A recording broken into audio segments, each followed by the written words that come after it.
And to think that I saw it on Mulberry Street by Dr. Seuss, the very first children's book by Dr. Seuss. And to think that I saw it on Mulberry Street by Dr. Seuss. When I leave home to walk to school, Dad always says to me, "Marco, keep your eyelids up and see what you can see." But when I tell him where I've been and what I think I've seen, he looks at me and sternly says, "Your eyelid's much too keen. Your eyesight's much too keen. Stop telling such outlandish tales. Stop turning minnows into whales." Now, what can I say when I get home today? All the long way to school and all the way back, I've looked and I've looked and I've kept careful track, but all that I've noticed kept me on my own feet but all that I noticed except my own feet was a horse and a wagon on Mulberry Street. That's nothing to tell of. That won't do, of course. Just a broken down wagon that's drawn by a horse. That can't be my story. That's only a start. I'll say that a zebra was pulling the cart. And that is a story that no one can beat when I say that I saw it on Mulberry Street. Yes, the zebra is fine, but I think it's a shame. Such a marvelous beast with a cart that's so tame. This story would really be better to hear if a driver I saw were a charioteer. A charioteer. A gold and blue chariot's something to meet, rumbling like thunder down Mulberry Street. No, it won't do at all. A zebra's too small. A reindeer is better. He's fast and he's fleet. And he'd look mighty smart on an old Mulberry Street.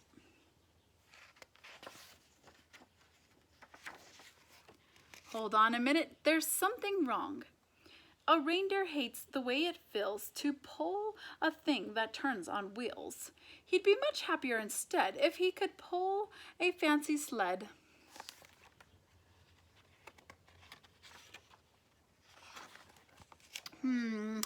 A reindeer and sleigh.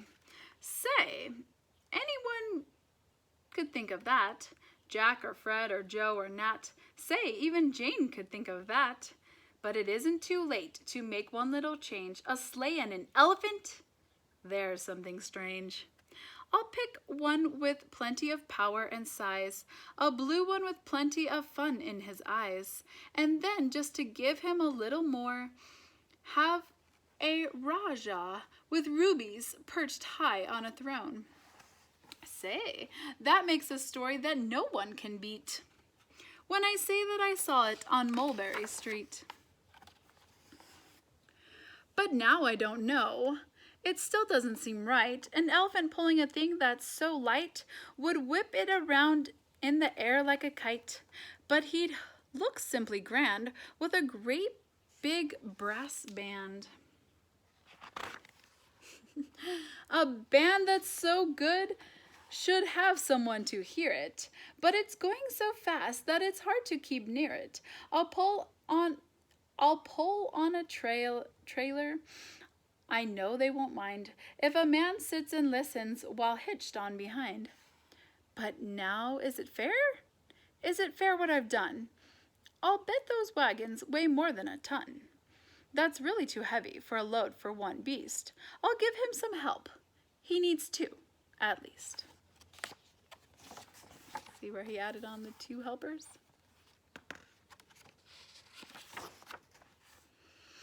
But now what worries me is this: Mulberry Street runs into Bliss. Unless there's something I can fix up, there'll be an awful traffic mix-up. It takes police to do the trick, to guide them through where traffic's thick. It takes police to do the trick. They'll never crash now. They'll race at top speed with Sergeant Mulvaney himself in the lead.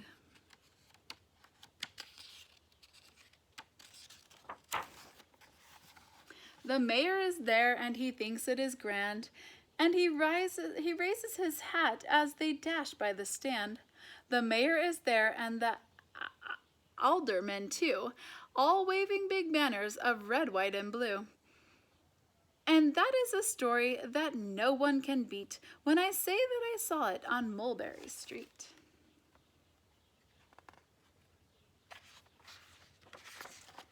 With a roar of its motor, an airplane appears and dumps out confetti while everyone cheers. And that makes a story that's really not bad, but it still could be better. Suppose that I add a Chinese man who eats with sticks, a big magician doing tricks, a 10-foot beard that needs a comb. No time for more, I'm almost home.